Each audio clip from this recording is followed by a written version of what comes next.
अगर किसान जब तक शांत है तो सब ठीक समझिए, जिस दिन नाराज हो गया तो समझो सरकारें नहीं रही।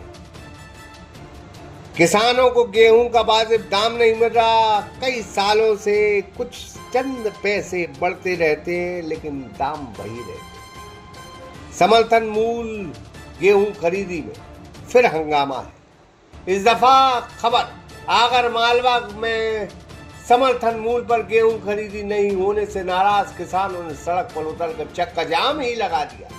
आगर उज्जैन मार्ग पर हुए इस विरोध के कारण यातायात पूरी तरह ठप हो गया और लंबा जाम लग गया। दरअसल किसानों का आरोप है कि आगर के पास उज्जैन रोड स्थित निजी वेयर हाउस पर समर्थन मूल्य पर गेहूं खरीदी में भारी अव्यवस्थाएं। कई दिनों से किसान अपनी उपज लेकर पहुंच रहे हैं लेकिन तौल नहीं हो पा रहे। लंबा इंतजार और व्यवस्थाओं की कमी से परेशान किसानों का सब्र टूट गया और बड़ी संख्या में किसान सड़क पर। ये उज्जैन रोड में सिंध्याचल वेयर हाउस के सामने चक्का जाम किया गया था किसानों का, क्या है पूरा मामला? ये अमावस के कारण ये ट्रैक्टर लेकर के आए थे, लेकिन अमावस के कारण मजदूर नहीं मिलने से ये स्थिति हुई और अभी चूंकि किसानों से भी चर्चा की गई, एम्बुलेंस को निकाला गया। एक एम्बुलेंस फंस गई थी, एम्बुलेंस फंसी थी, उसको सबसे पहले निकाला और किसानों को भी चर्चा करके तो यहाँ की व्यवस्था बताई कि पानी है, पीने का छायादार है।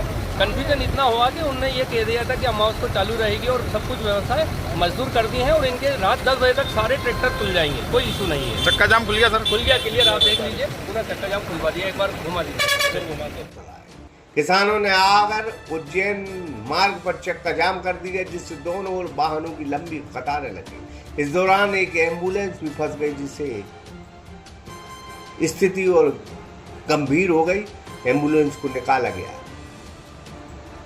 सूचना मिलते ही तहसीलदार पहुंचे, पुलिस प्रशासन पहुंचा। अधिकारियों ने किसान से चर्चा कर जल्द तौल शुरू कराने और व्यवस्थाएं दुरुस्त कराने का आश्वासन दिया।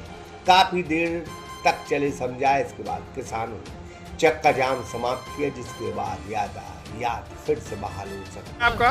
मेरा नाम है अंकित तिवारी। जाम क्यों लगाया आपने, किस वजह से? ये जो कल रात से हम यहाँ पे ट्रैक्टर लेके खड़े हैं, कल रात से अभी तक कोई माल का पता नहीं है यहाँ पे। कहाँ पे खड़े हो, कौन सी जगह है? सिद्धांचल वेयर हाउस, उज्जैन रोड। और यहाँ पे 2 घाटे चल रहे हैं, कम से कम 60-70 ट्रालियाँ रखी हुई है। 2 घाटे पे 3-3 दिन तक आदमी रुकेगा जब जाके माल तुलेगा। और किस तरह का नुकसान है आपको? हर चीज़ का नुकसान है ना। कभी भाड़े से लेके आया ट्रैक्टर, 1500 रुपये उसको देने ही है एक रात के। उसके अलावा अगर वो खड़ा भी है तो 700 रुपये उसको अगले दिन के देने।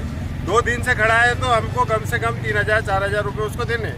चक्का जाम करने से क्या समस्या का हल हो जाए? चक्का जाम करने से क्या, प्रशासन सुनेगी? नहीं सुनेगी तो क्या करें? आत्महत्या करेंगे किसान जिसको जरूरत है।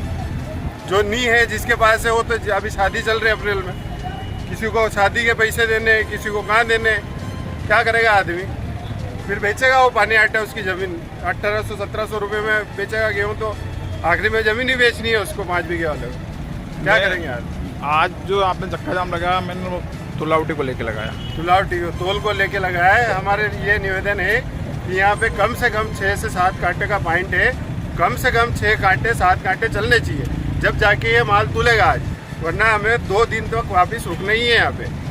और 2 दिन तक रुके हैं तो 3000 रुपये हमें ट्रैक्टर भाड़ा खर्चा देना ही है। हर किसान को देना है तो 2 कुंटल 4 कुंटल के पैसे तो उसको देने हैं और कटाई फटाई दे रहे जो दे ही रहे हैं सब। बहरहाल किसान इस खरीदी को लेके कल भी नाराज था, आज भी नाराज है। बस काम चल रहा है, जब तक चले तो ठीक, जिस दिन रुकेगा सब खत्म, सरकारें घर बैठ जाएंगी। सागर एक्सप्रेस न्यूज की ब्यूरो